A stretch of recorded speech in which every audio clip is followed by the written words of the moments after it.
Okay, today we're going to replace the battery in this Kindle. So lots of Kindles are around, everybody is buying them, and some people really love them, can't stand them myself.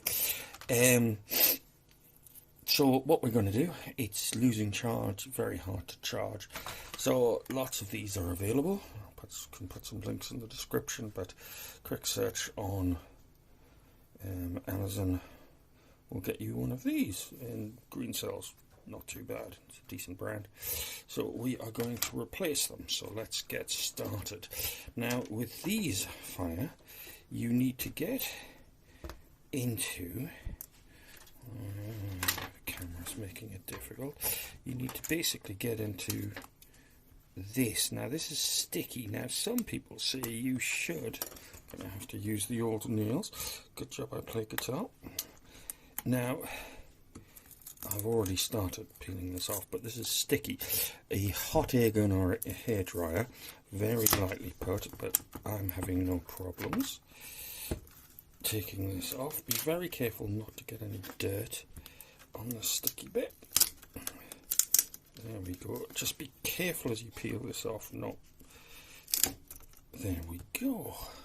So it's just sticky stuff, double-sided sticky tape of some description, but it might work if we're careful. Now we've got a screen, and we've obviously got a caddy. So let's find out how this goes. Yeah, I think we're going to take off all the screws. That's what it is. There's a hidden screw. So, don't repeat my mistake. Let's see what's underneath this little baby. There we go. It is. It's a hidden screw.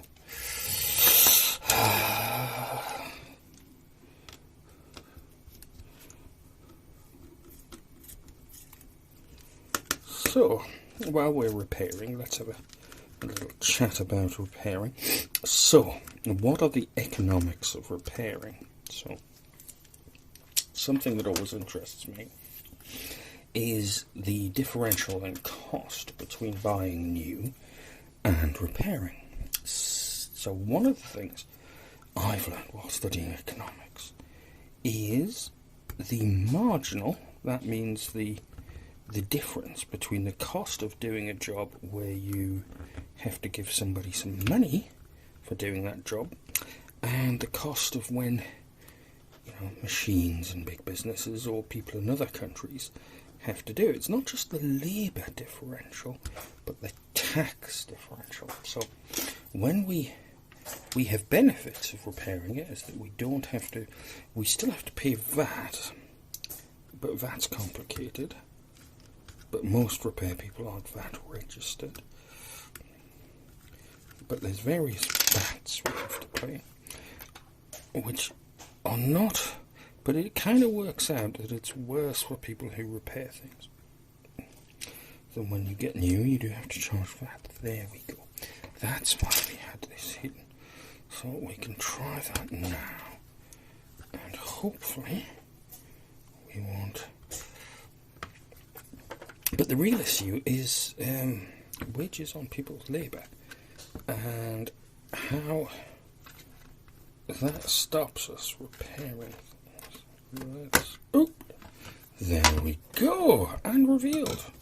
Now there's our little Amazon Kindle Battery. Oh, this is really easy. It's just that hidden screw that was causing problems. So there we go, insides of a Kindle. 3 screws. It looks like it's got a direct connection. That looks like we've actually bought the right one. There's so many different Kindles. You've got to make sure you got the right one. So, let's see what we've got. There's a little battery, 1-cell lithium ion. And it tells me it's a bigger battery, but I'll believe that when I see it. There are 3 great lies in life. As as they say. I'm only going to put it in a little way. This won't hurt. And my third-party battery's got more charge than the original one. So let's remove. Nicely that these are silver. Means I don't have to check if they're different. I see why people buy these little electric ones. They're not as good. Let's see what's underneath here. So, that's on taxes on people's labour is one of the big problems of getting people to repair things. There we go. Now, check that against the replacement. That looks all perfectly good.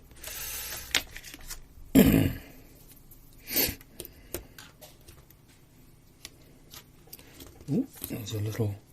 Okay, we've got two lugs that fit in there, so it has to be fitted that way. And then that goes down. These two screws give us full connection.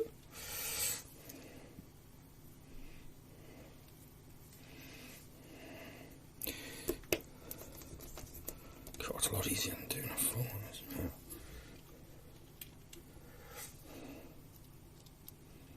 it? Now, the question on my mind is, what happens if we stop taxing people's wages? Where would we get the revenue from to fund government services?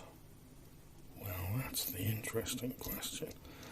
What is the place where we could stop taxing labour so we can spend more time repairing things? And we end up changing the margin where people make decisions if they are going to repair something or buy a new one. So we stop taxing labour and we remove the sales tax if you're American, or VAT and Merry England.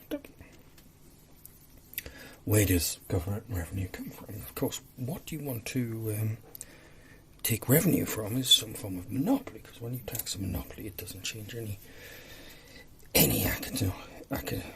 economic system.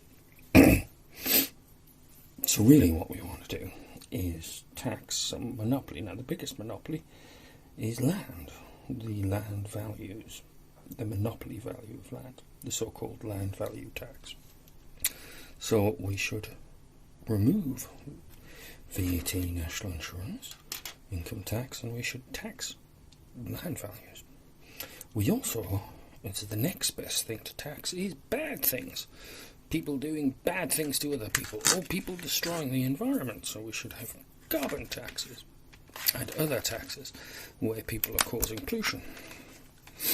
And if we did that, everybody, not only would we design these things from the start, because all the carbon and the bad chemicals that go into make these things, and there's some pretty nasty chemicals, they would be more expensive to use, so we'd get the actual contents of this little Kindle would be less damaging to the environment. People would repair it, hopefully look after it a bit better. Anyway, the Chautauqua for every lesson is how to create the society that reduces first, so we use less damaging things, so we make them more expensive.